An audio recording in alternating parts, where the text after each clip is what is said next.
Exposing the truth behind January 6th. Rewriting history? Cute, you can try, go ahead, but it's like drawing a cat door on a brick wall and expecting Mittens to figure out teleportation.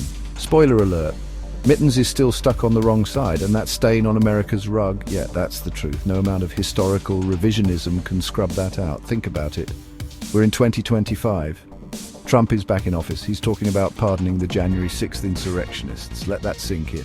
The guy who incited a violent attack on American democracy wants to give the attackers a get-out-of-jail-free card. And a terrifying number of people are cheering him on. Why? Because they've bought into a warped version of patriotism, one where facts are irrelevant and blind loyalty is the only virtue. But here's the thing about truth. It tends to linger. It's like that weird smell in your grandma's basement. You can try to ignore it, but deep down you know it's there.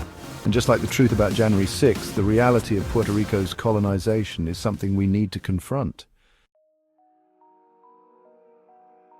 Let's talk about patriotism. The word itself has been hijacked, twisted into a justification for everything from tax cuts for the wealthy to denying climate change. It's become a shield for the privileged and a weapon against the marginalized. Here's a news flash for the self-proclaimed patriots out there. Waving a flag and screaming about freedom doesn't make you a patriot. It's not about blind allegiance to a symbol. It's about fighting for the ideals that symbol is supposed to represent. It's about holding your country accountable when it fails to live up to its promises. And right now, America is failing spectacularly. January 6th, 2021. Remember that day? The day a mob of angry Trump supporters, fueled by lies and conspiracy theories, stormed the US Capitol in a desperate attempt to overturn the results of a democratic election. Yeah, that was a banner day for American democracy. But here's the real kicker. These people, these self-proclaimed patriots, they didn't just attack a building that day. They attacked the very foundation of their own country. They tried to tear down the very system that supposedly guarantees their freedoms. And they did it all in the name of a man who cares about nothing but himself. Let's rewind a bit, shall we? Let's talk about the real history of America, the one they don't teach you in school. The one that's built on stolen land, broken treaties, and the forced labor of millions. America wasn't founded on some noble ideal of freedom and democracy. It was built on the backs of slaves and the graves of the Native Americans. This isn't ancient history, folks. The repercussions of these injustices are still felt today. Systemic racism, economic inequality, mass incarceration. These are all direct consequences of America's original sin. Section 5, hypocrisy in the name of patriotism. And yet here we are, with people wrapping themselves in the flag and calling themselves patriots while simultaneously supporting policies that actively harm their fellow citizens. They rant about freedom while denying others the right to vote. They preach about law and order while cheering on a president who openly flouts the law. The hypocrisy is staggering. It's like watching a chef season a steak with arsenic and calling it gourmet. Section 6, skeletons in the American closet. Let's be clear, America has a long and storied history of atrocities committed in the name of patriotism. The Trail of Tears, the Tuskegee syphilis study, the My Lai massacre. These aren't just isolated incidents. They're part of a pattern of violence and oppression that's woven into the fabric of this country. And what's even more disturbing is the way these events are often whitewashed or outright denied. We sanitize history, turning villains into heroes and victims into afterthoughts. We tell ourselves comforting lies because the truth is just too damn uncomfortable. Section 7, the manipulation of truth. But here's the thing about lies, they require constant upkeep. You have to keep telling them over and over again until eventually people start to believe them, and that's exactly what's been happening in America for centuries. The truth has been buried under a mountain of propaganda and misinformation, and now people are choking on the fumes. We've created a culture where facts are malleable, where truth is subjective, and where anyone who dares to question the official narrative is branded a traitor or a radical. It's a dangerous game we're playing, one that could very well lead to the downfall of American democracy. Section 8, the price of denial. Denying history is like ignoring a cavity. Sure, you can pretend it's not there, but eventually it's going to start hurting, and the longer you wait to deal with it, the worse it's going to get. America is facing a reckoning. We can no longer afford to ignore the sins of our past. We have to confront them head-on, acknowledge the harm that's been done, and commit to doing better. Otherwise, we're doomed to repeat the mistakes of our forefathers.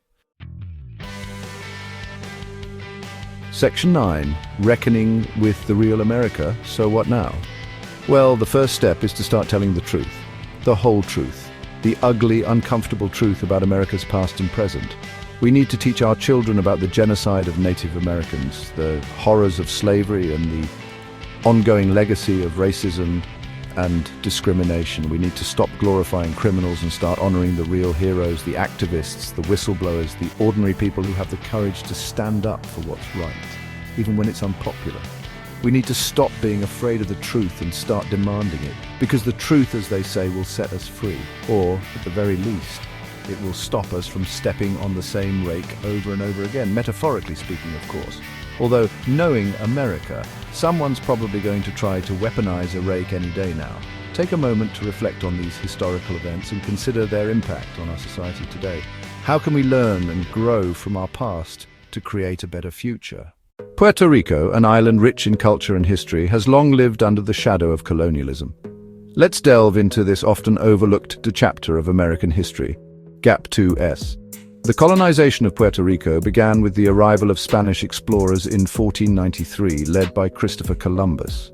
For over 400 years, Puerto Rico remained under Spanish rule, experiencing a blend of cultural influences but also enduring the exploitation and oppression typical of colonial regimes. Gap 2S. The Spanish-American War of 1898 marked a turning point. The Treaty of Paris, signed later that year, ceded Puerto Rico to the United States. While this ended Spanish rule, it didn't mean freedom for Puerto Rico. Instead, a new form of colonialism began. The Faraca Act of 1900 established a civilian government, but ultimate power remained in the hands of the U.S. Congress. Gap 3S. Throughout the 20th century, Puerto Rico's status remained in flux. The Jones Act of 1917 granted U.S. citizenship to Puerto Ricans, but also imposed economic restrictions that still affect the island's economy today. The island's strategic military importance during both world wars further entrenched its colonial status. Gap 3S, the mid-20th century saw a push for greater autonomy.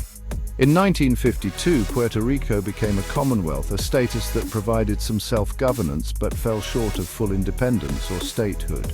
This ambiguous status has led to economic challenges, political debates, and a sense of identity crisis among Puerto Ricans. Gap 3S. The impact of colonialism on Puerto Rico is profound. Economically, the island struggles with high unemployment rates, debt crises, and dependence on U.S. federal funds. Culturally, there's a rich tapestry of heritage, but also a struggle to maintain identity in the face of American influence. Politically, the debate over statehood, independence, or maintaining the current status continues to divide the island. Gap 3S. Understanding Puerto Rico's colonial history is crucial. It sheds light on the complexities of American imperialism and the ongoing struggles of a people caught between two worlds. As we reckon with the real America, we must include Puerto Rico's story in our narrative, acknowledging the resilience and strength of its people in the face of centuries of colonization. Gap 3S. Only by recognizing these truths can we hope to build a more just and equitable future for all.